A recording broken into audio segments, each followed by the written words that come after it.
Hi, everyone. I'm glad you're here. I am thriving in partnership policy. Um, it's doing pretty well. I am still working at the nursing department um, as a standardized patient actor and also an assistant. I also am still, I just got a part in a show, and that's exciting, and I hope I get it. Today we are going to be in Uh, today you could have a treat because today we're going to be talking with my mom, Nancy, who's been an advocate for almost a long time. Let's just say that.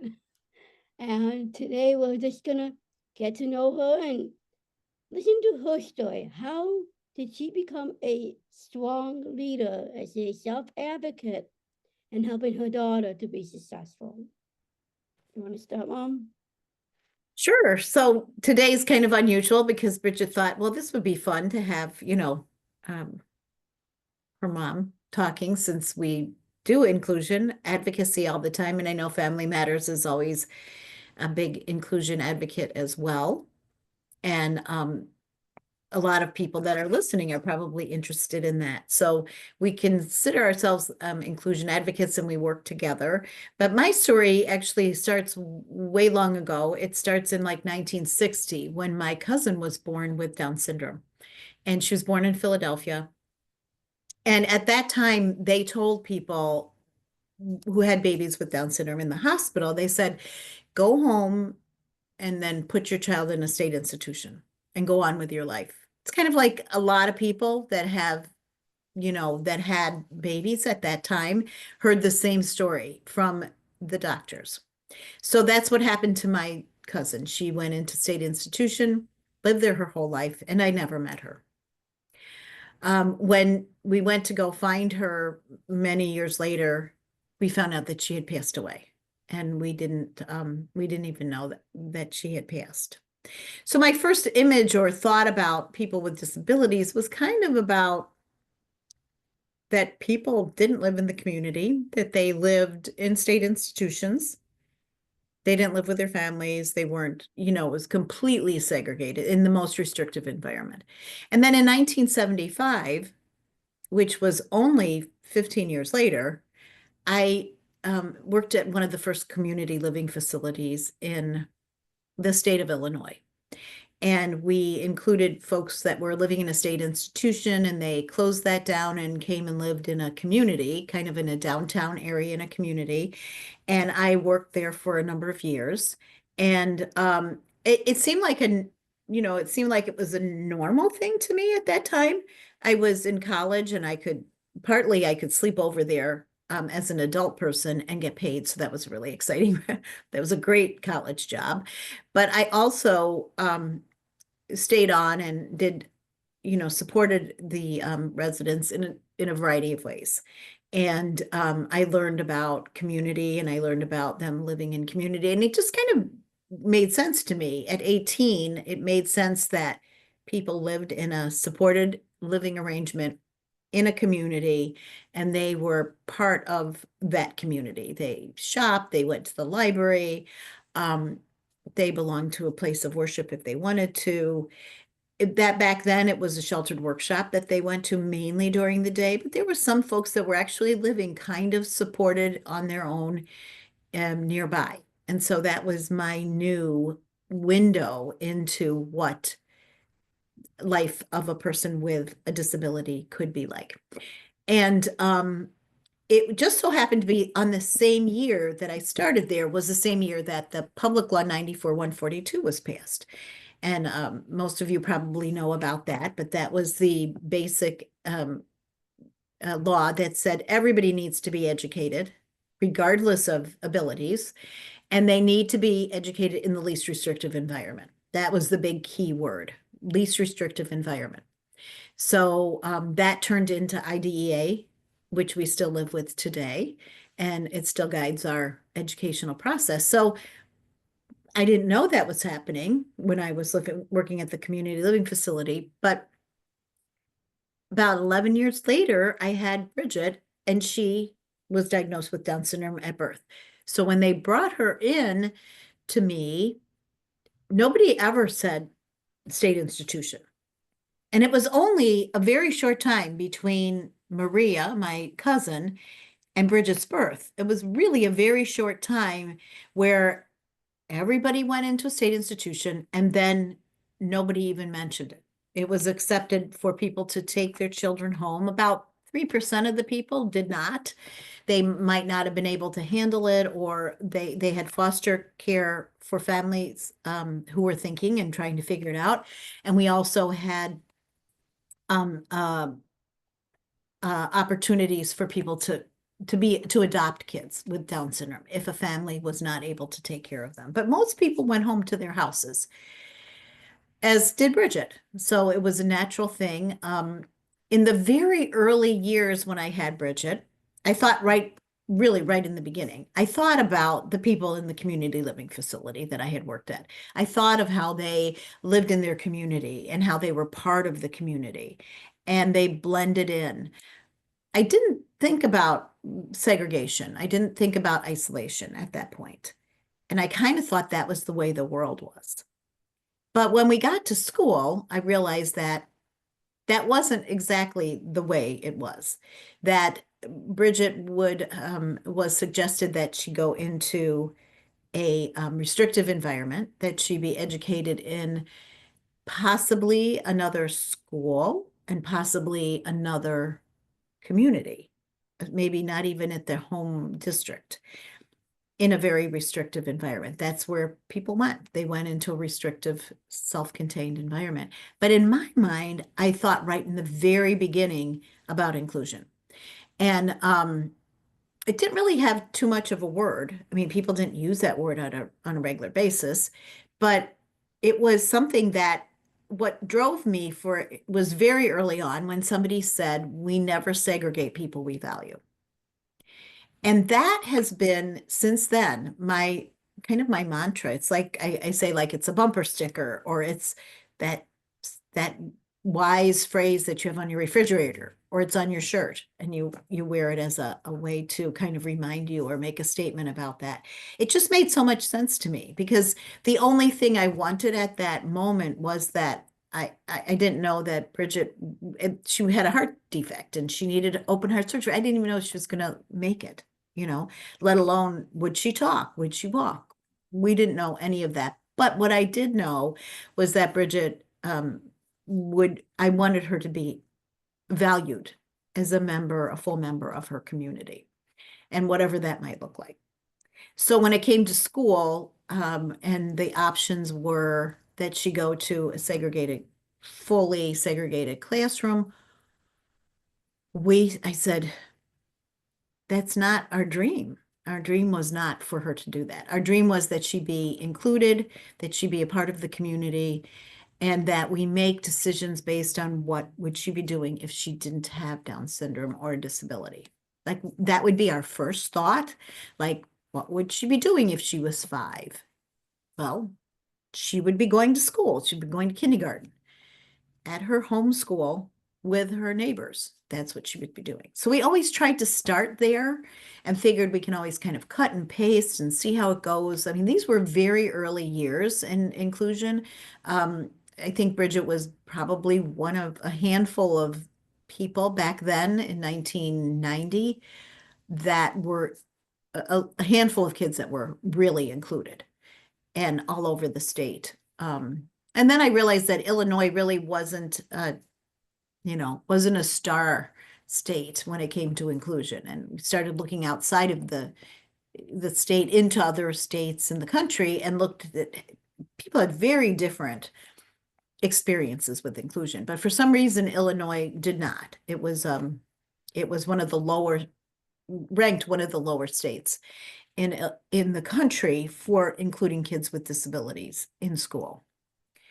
And so a lot of advocacy. I mean, a lot of trying to figure out what was our dream for her and how could we explain that dream to others. And so a couple things that we did is, one, I always use that we never segregate people we value, because that was really, and still is, my mantra.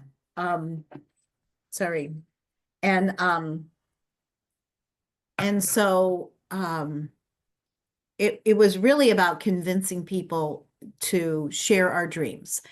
So oftentimes I would say your philosophy on inclusion and special ed might be different than mine.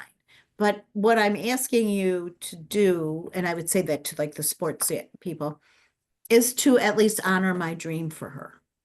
And our dream for her was to be included, to have access to the curriculum. That was really a huge thing. Like if everybody in first grade is learning about frogs, I wanted her to learn about frogs at whatever level she could do that. So I didn't know. We didn't have that information, but I just wanted her to be able to say, you know, I've been exposed to it. I have learned a few things from it. And there's some things that I've mastered and I will take with me as I go along. So it became every time I would advocate, people were really very open to trying it. I have to say that. I think they were very nervous about it. A lot of times people, the staff would say, well, you know, who's going to adapt the curriculum? And that came up quite a bit. So eventually I just said, well, I'll adapt the curriculum, you know, because I wasn't going to not do inclusion because we didn't adapt curriculum. I had no idea how to adapt curriculum, but I figured some way I'm going to figure it out. A couple things I remember was that a lot of information has been around for a really long time, like ancient Rome, you know, it hasn't changed for years. So what was the curriculum? What were people learning about ancient Rome? And what was reasonable for a person with a disability to learn about what ancient Rome? What was important for Bridget to learn about ancient Rome? How could we reduce that density of the curriculum, but also maintain the integrity? And that was a huge thing to me. I just felt like once we took her away from the general education curriculum, she wouldn't have a chance. Like she wouldn't have exposure to any of that. I'm not saying that it wouldn't be good what she would learn, but she wouldn't be exposed to the stuff that everybody else was. So she would lose ground even more so than she would just because she had a disability. It would be an additional loss. And so that made a lot of sense to me. And I also thought that there were levels of curriculum that I made up a story that there were files, you know, where you'd go in and have frogs and pull out a file on frogs and it'd be like, oh, frogs for first grade, frogs for second grade, frogs for third grade. That didn't really exist. I mean, it just existed in my mind. I just made that up. And we didn't have computers. We really didn't have all that stuff back there then. So it was really, it's hard to imagine. It's even hard for me to imagine that we didn't have that. You know, we had some computers, I would say. They were early, it was early computers, but nothing like the technology that we have now. So we were one step up from a typewriter is really where we were. So I really worked hard on adapting curriculum. We met on a regular basis every week. Our team met every week. Oftentimes we had no idea what we were doing. But we learned along the way. And I really have to honor the people that came alongside of us. And really, we just kept working at it.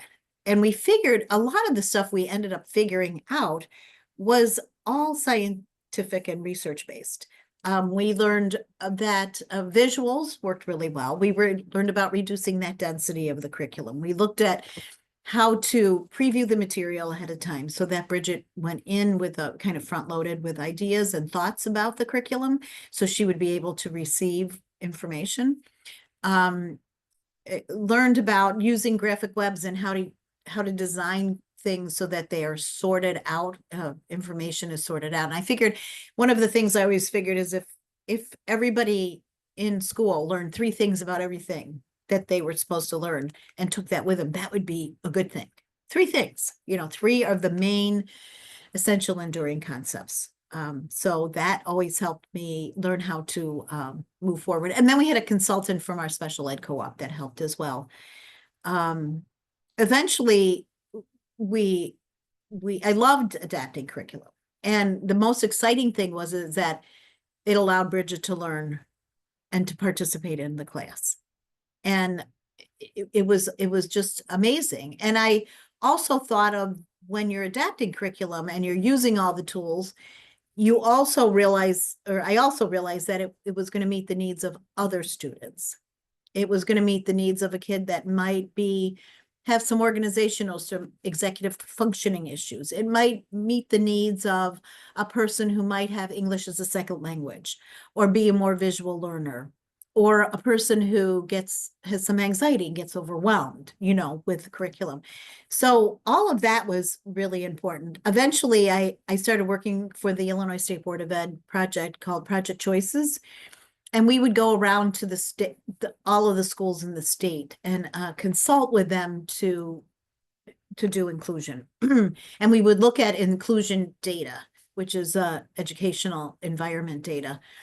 And we would see, does this district have an adequate amount of kids with disabilities in general education classes? How are they supporting that child or those children? Do they have a team or an inclusion specialist? What are the tools and strategies that they're using to support that student so that they can succeed? And so really every year I feel like advocating. Every year was an advocating.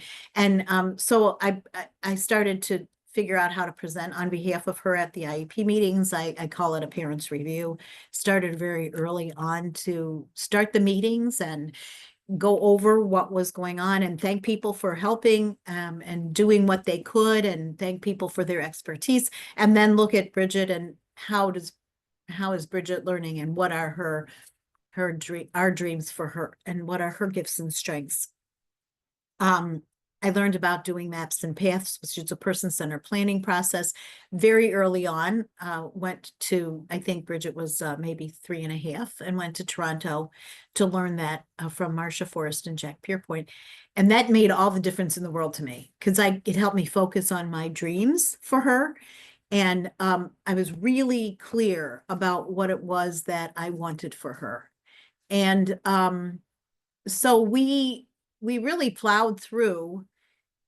And when I was able to look at one learner and how that learner could thrive in an environment that is inclusive, and actually learn from that curriculum things that are valuable, even if it's reduced, the density is reduced, I felt like we were on the right track, and that those doors should be open to people.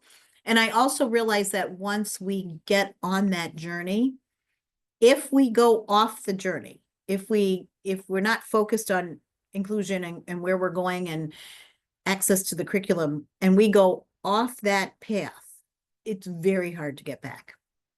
And so I'm always really careful when I'm working with families, that be really careful as to what you say yes to. I always think of it as like a river that's going down the Mississippi River, and there's a big barge, and it has all the third graders on it, and they're going down the river. And there's another little barge, and it's tempting to say, come on over here and get on this barge, because we're going to go over in this little tributary and we're going to learn, and then you're going to get extra stuff, because then you'll be better suited for a general education classroom.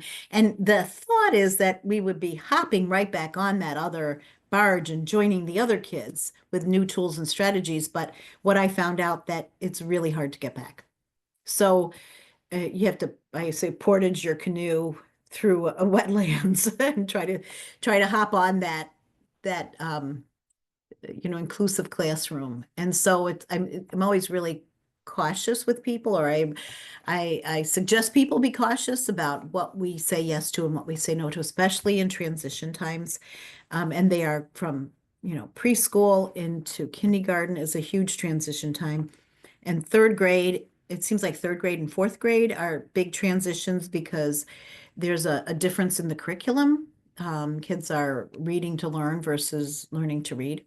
And then transitioning to middle school, and certainly into high school. High school transition oftentimes can become very segregated for people. So that's just my perception of working at a state level and seeing a lot of different schools going on. And so over the years, Bridget and I have, we started an organization called Butterflies for Change, and we support schools, and we support families, support adults with disabilities, or even like students with disabilities to learn how to present at their own IEP meetings. I would present at Bridget's IEP meeting and start the meeting every year with a whole presentation and have handouts and really think deeply about it and do like a person-centered planning process that every single year we did it, whether we did it at our kitchen table or we did it with a group.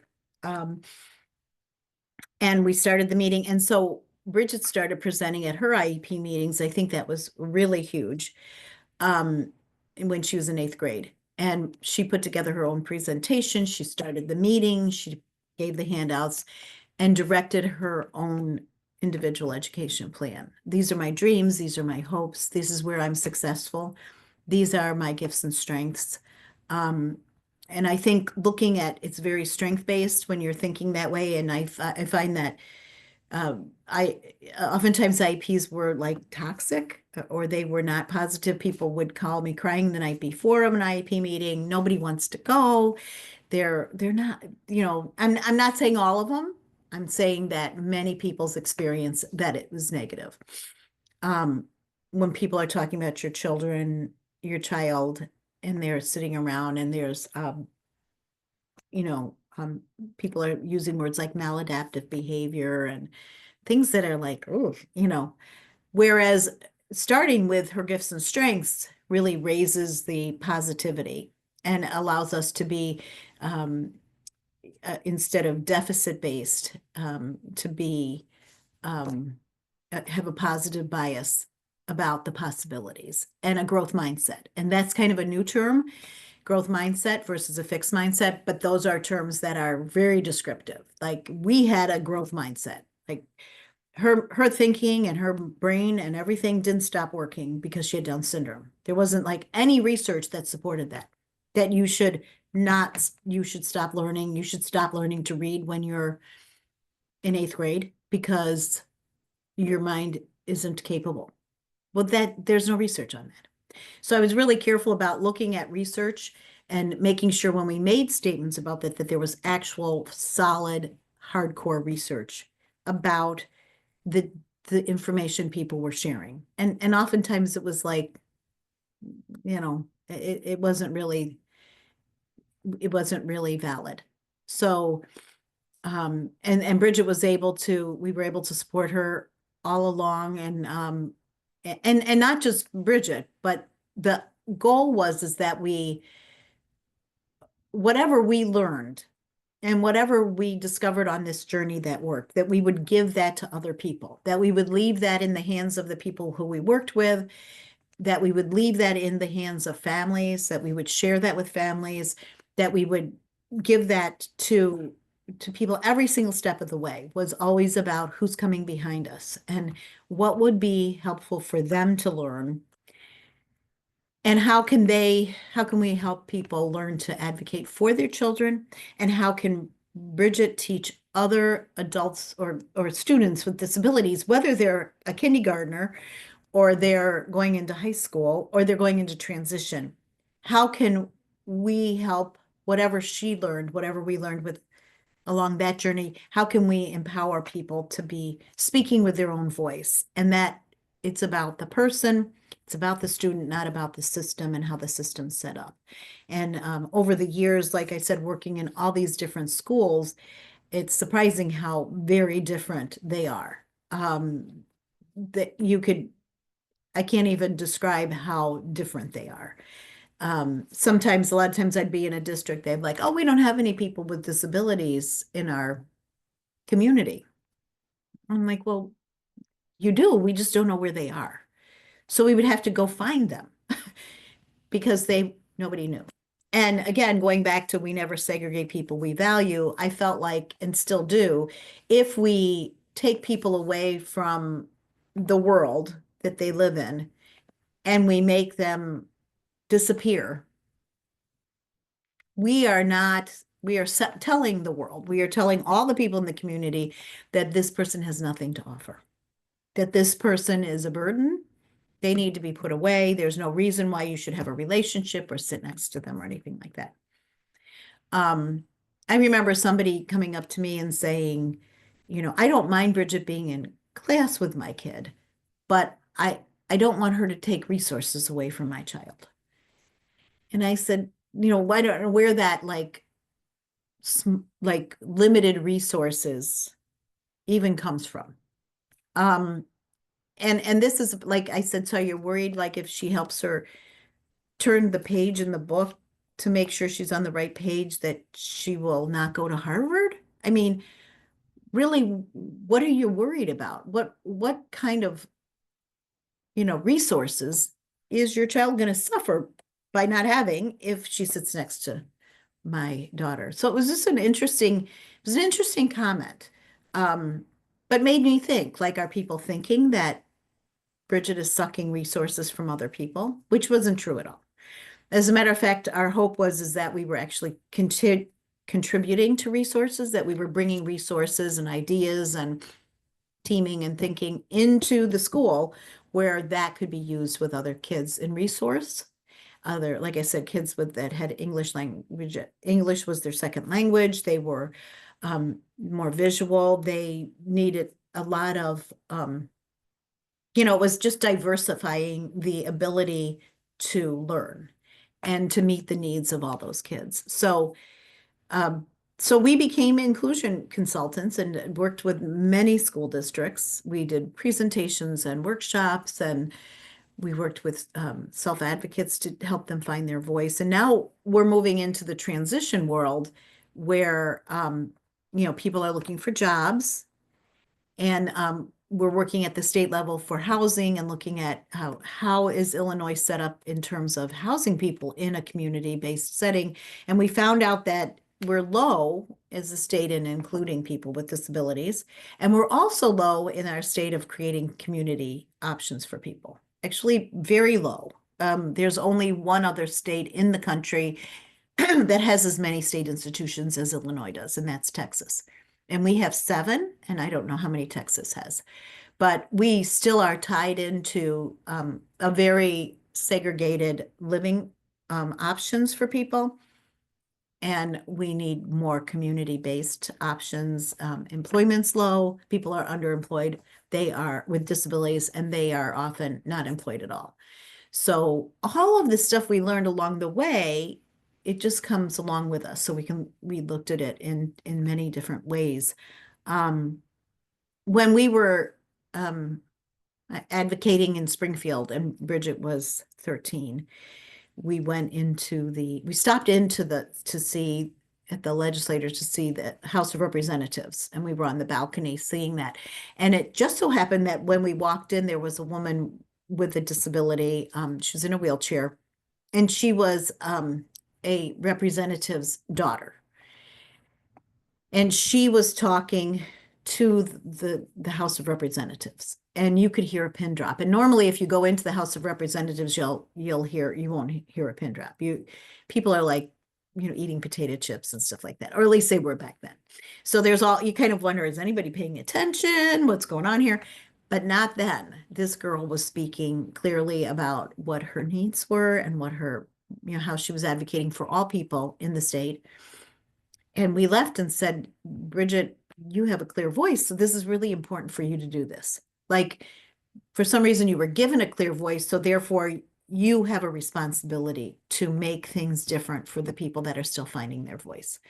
And that changed the trajectory of Bridget's life. And so we went on to help her become a public speaker and to help a lot of people with disabilities find their voice and become a public speaker so that they could speak out on behalf of themselves, but also on behalf of other people, and also get into a leadership role so that they can sit at the table with everybody.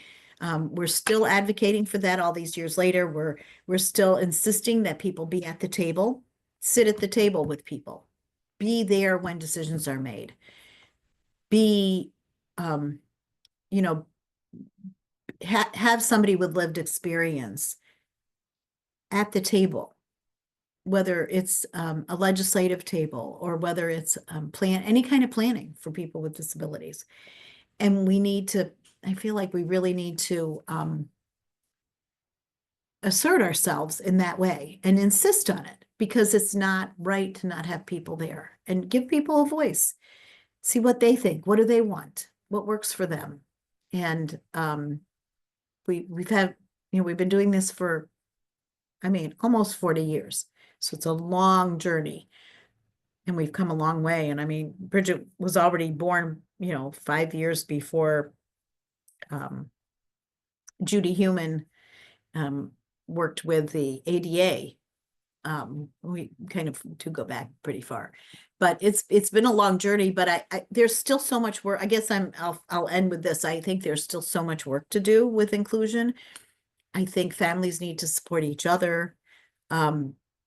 We need to stay focused on that and make decisions that are always think, what's the least restrictive environment? What's the most integrated setting for this person? What would this person be doing if they did not have Down syndrome? Or if they did not have a disability? What would they be doing? What part of life would they be experiencing? And how can people thrive in their environment? I think our biggest fear is, isolation and loneliness.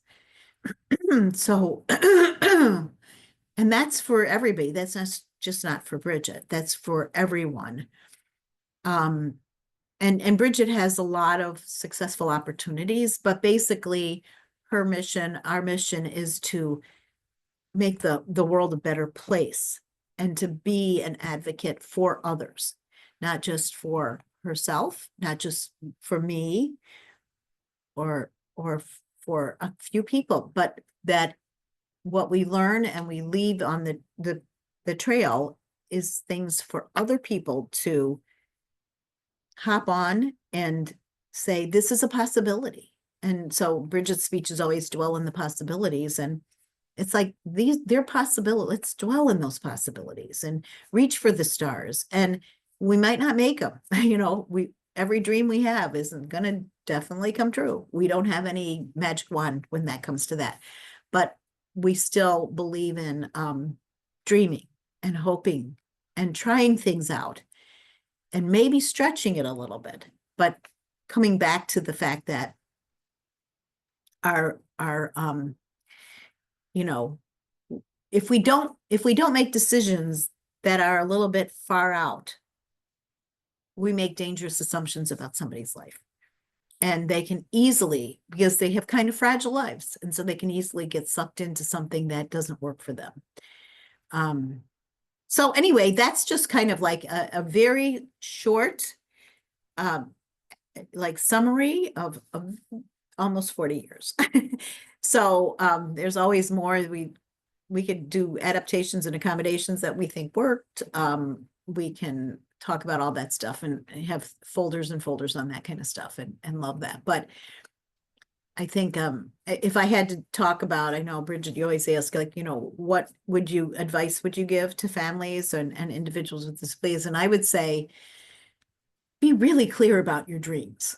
Like, spend some time thinking about what your dreams are, and try to not say, oh, that won't happen, or, oh, that's too big of a dream, or what if I'm disappointed?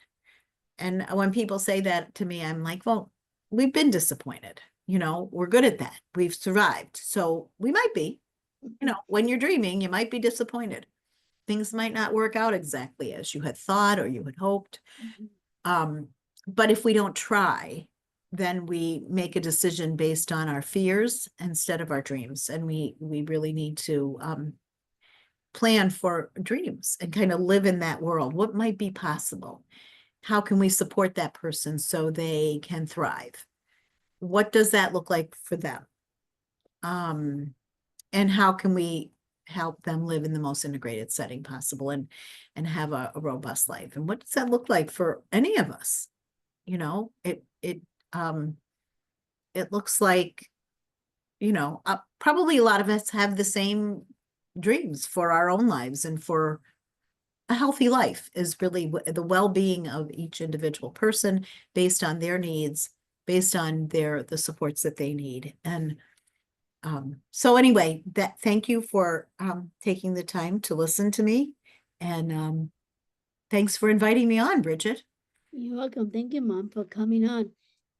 It's Hey, wonderful to have someone have good knowledge on what inclusion is and what